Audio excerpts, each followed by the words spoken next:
الرحمن الرحیم السلام علیکم ورحمۃ اللہ۔ تفہیم اقبال یا اقبال فہمی اس کا سلسلہ جاری ہے،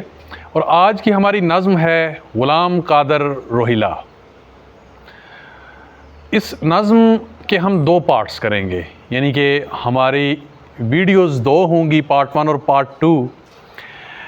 کیونکہ اس پہ گفتگو شاید تھوڑی سی طویل ہو جائے، لیکن آپ سے ریکویسٹ کروں گا کہ دونوں پارٹس اس کے سنیں۔ پہلے پارٹ میں اس کا تاریخی پس منظر بتاؤں گا کہ 1788 میں ایک بڑا دلخراش واقعہ ہوتا ہے مغل دربار میں۔ 1775 عیسوی میں دلی ایک مرتبہ اجڑ چکی ہے، نادر شاہ درانی اس نے حملہ کیا اور دلی کو تاراج کیا، دلی کے اندر قتل عام ہوا، اور اس کے بعد مغل سلطنت اس کا جاہ و جلال ہو جاتا رہا۔ دلی اجڑ گئی، شرفائے دلی قتل ہوئے، پامال ہوئے، اور اس کے بعد کیا ہوتا ہے، 1788 میں ایک واقعہ پیش آتا ہے، اور وہ یہ کہ غلام قادر روہیلا وہ دلی میں آتا ہے، لال قلعے پہ قبضہ کرتا ہے، اور لال قلعے پر قبضہ کرنے کے بعد وہ ایک ظلم کی داستان رقم کرتا ہے۔ اور ظلم کی داستان کیا ہے کہ وہ مغل سلطنت کے فرما روا مغل بادشاہ شاہ عالم ثانی کی آنکھیں نکال دیتا ہے۔ اور یہ آنکھیں کیوں نکلتی ہیں، کیوں نکالی جاتی ہیں خنجر سے، کہ اس سے پہلے غلام قادر روہیلا پہ وہ ظلم روا رکھتا ہے مغل شہنشاہ شاہ عالم ثانی، یعنی شاہ عالم ثانی کی طرف سے ظلم ہوتا ہے۔ غلام قادر روہیلا کے جو والد تھے، جو اس کا باپ ہوتا ہے، وہ مغل دربار میں عہدیدار ہوتا ہے، وہ کسی عہدے پہ فائز تھا، اور اس نے بغاوت برپا کرنے کی کوشش کی لیکن ناکام ہوا اور گرفتار ہوا۔ وہ جب گرفتار ہوا تو نہ صرف اس پہ بلکہ اس کے پورے خاندان پہ شاہ عالم ثانی کی طرف سے بڑا ظلم ہوتا ہے، یہاں تک کہ ان کی عورتوں کو پامال کیا جاتا ہے۔ اور یہ غلام قادر روہیلا یہ اس وقت بچہ ہوتا ہے، اور اس بچے کے ساتھ بھی بڑا ظلم ہوتا ہے، اور پھر کسی نہ کسی طریقے سے غلام قادر روہیلا وہ دربار کا حصہ بنتا ہے۔ اور بعض روایات یہ بھی ملتی ہیں کہ ایک صلح ہو جاتی ہے غلام قادر روہیلا کے والد اور شاہ عالم ثانی کے درمیان، اور اس کے نتیجے میں کچھ حالات وہ سنبھل جاتے ہیں۔ لیکن غلام قادر روہیلا جس نے بچپن میں اپنے اوپر ہوتے ہوئے ظلم وہ یاد رکھے اس نے، اور اپنی خاندان کی عورتوں کو پامال ہوتے ہوئے دیکھا، یہ برداشت وہ نہیں کر سکا۔ وہ اندر ہی اندر اس انتقام کی آگ کو لیے جوان ہوا، اور پھر اس نے کیا کیا، موقع پاتے ہی کچھ ناراض درباریوں کو اپنے ساتھ ملایا اور بغاوت کر دی، اور بغاوت کرنے کے بعد قبضہ کیا لال قلعے پہ۔ اور پھر ایک دن، یہ دوپہر کا وقت ہوتا ہے، جب وہ مغل بادشاہ کو قیدی کرتا ہے، قیدی بناتا ہے، اور اس کی آنکھیں سرے دربار وہ نکال دیتا ہے خنجر سے، اسے لٹا کے اس کے سینے پہ چڑھ کے اس نے آنکھیں نکالی۔ اور پھر اس کے بعد وہ جو اہل حرم یا شاہی خاندان کی جو عورتیں اور شہزادے ہوتے ہیں، انہیں رقص کا وہ حکم دیتا ہے،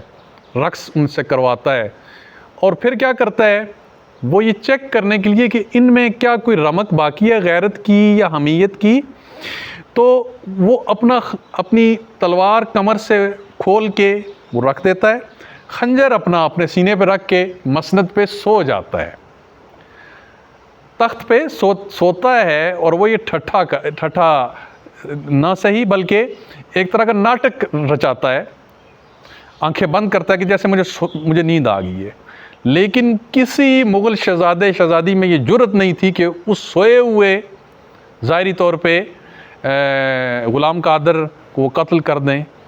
وہ رقص جاری رکھتے ہیں، اور پھر غلام قادر روہیلا اٹھ کے انہیں برا بلا کہتا ہے شہزادوں کو، شہزادیوں کو، کہ تم میں تیموری خاندان میں جو غیرت تھی، حمیت تھی، وہ رخصت ہو گئی. میرا جو مسند پہ سونا تھا وہ ایک بہانہ تھا، صرف یہ دیکھنے کے لیے کہ تم لوگ کرتے کیا ہو میرے ساتھ، اور تم نے کچھ بھی نہیں کیا. یعنی جو 1775 کے بعد سے جو جاہ جلال ختم ہوا تھا مغل سلطنت کا، ان کے اندر سے غیرت اور حمیت بھی جاتی رہی. اور نظم وہ میں پڑھ دیتا ہوں، اور پارٹ 2 جو ہے اس کا، اس میں ہم تشریح کر دیں گے. نظم بہت ہی زبردست نظم ہے اقبال کی. نظم غلام قادر روہیلا وہ یوں ہے: روہیلا کس قدر ظالم، جفا جو کی نہ پرور تھا، نکالی شاہ تیموری کی آنکھیں نو کے خنجر سے، دیا اہل حرم کو رقص کا فرما ستم کرنے، یہ انداز ستم کچھ کم نہ تھا آثار معاشر سے، بھلا تعمیل اس فرمان غیرت کچھ کی ممکن تھی، شہنشاہی حرم کی نازنینان سمن بر سے، بنایا آہت سامان طرب درد نے ان کو، نہاں تھا حسن جن کا چشم مہر و ماہ و اختر سے، لرزتے تھے دل نازک قدم مجبور جنبش تھے، رواں دریائے خون شہزادیوں کے دیدائے تر سے، رواں دریائے خون